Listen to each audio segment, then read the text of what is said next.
Imagina só a cena. Pleno dia de Natal de 2025.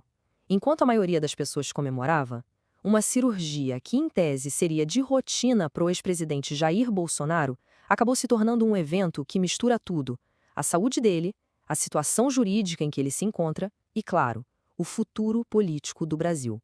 Vamos entender como essas peças todas se conectam. Bom, para a gente desenrolar essa história, vamos por partes, ok? Primeiro, a gente vai entender a cirurgia que o levou para o hospital. Depois, vamos mergulhar nos detalhes médicos e no histórico de saúde dele. Aí a gente vai ver a grande virada política que aconteceu no meio disso tudo e, por fim, tentar entender o que vem pela frente. Então vamos lá. Tudo começou com esse procedimento cirúrgico, mas que aconteceu em circunstâncias, digamos, bem fora do comum. Pois é, no dia 25 de dezembro, o ex-presidente Jair Bolsonaro deu entrada no hospital DF Star, lá em Brasília. O motivo? Era a 8ª cirurgia pela qual ele passava desde o atentado à faca que sofreu lá em 2018. Olha só os fatos básicos da cirurgia. Foi um procedimento para reparar 2 hérnias, durou umas 3 horas e meia e felizmente correu tudo bem. Mas o ponto que realmente muda tudo, o que chama a atenção, é o contexto legal. Como o Bolsonaro está preso, a operação só pôde acontecer com uma autorização do STF, do ministro Alexandre de Moraes, e com um forte esquema policial. Isso transforma um evento médico num acontecimento de Estado. Certo. Mas para que serviu exatamente essa cirurgia? E por que, de repente, uma complicação que não tinha nada a ver com a operação virou a principal preocupação da equipe médica? Antes de mais nada, vamos só esclarecer o termo. Hérnia inguinal, de forma bem simples, é quando uma parte do intestino, por exemplo, consegue escapar por uma fraqueza na parede do abdômen. É algo que pode incomodar bastante e precisa de cirurgia para não virar um problema maior. O curioso é que, depois da operação, a maior dor de cabeça dos médicos não era a hérnia que tinha acabado de ser operada. O que estava tirando o sono da equipe eram crises muito fortes de soluço, um problema que, a princípio, não tinha relação direta com a cirurgia. E a situação era tão séria, mas tão séria, que um dos médicos usou uma palavra bem forte. Ele disse que os soluços eram como uma agressão física. Esse problema todo estava causando um cansaço extremo no Bolsonaro, e isso atrapalhava o descanso, que era fundamental para ele se recuperar. Por conta disso, os médicos já estão pensando num plano B. Se o tratamento clínico não resolver a situação nos próximos dias, eles podem ter que fazer um segundo procedimento, bem menos invasivo, para tentar bloquear o nervo que causa os soluços. Para a gente entender a gravidade da situação, a gente precisa olhar um pouco para trás.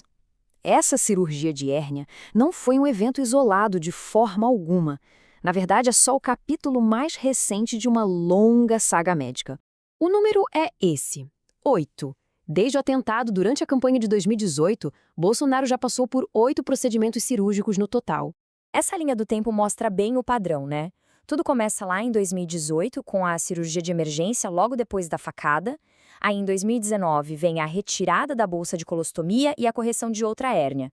A gente vê que a maioria dos problemas é na região do sistema digestivo, quase tudo como consequência daquele ataque inicial. E aí a gente chega no ponto central. Essa crise de saúde toda está acontecendo num cenário muito complexo. Ele está preso e, além disso, os médicos relataram que ele estava deprimido e ansioso com a situação toda. E, segundo a equipe, esse estado emocional pode até ser um dos fatores que contribuem para as crises de soluço. Ou seja, está tudo interligado. Mas bem quando o foco de todo mundo estava na saúde e na recuperação dele, a história deu uma virada brusca, saindo da medicina e indo direto para a política.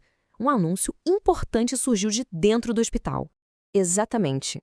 Enquanto o país acompanhava o boletim médico, uma carta, escrita à mão, revelava um plano bem claro para o futuro do movimento político de Bolsonaro.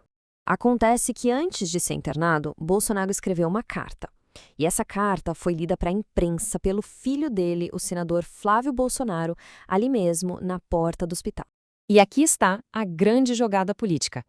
Do seu leito de hospital, Bolsonaro faz esse endosso formal, indicando o filho como herdeiro do seu capital político para a próxima eleição presidencial, um movimento de enorme impacto. Certo.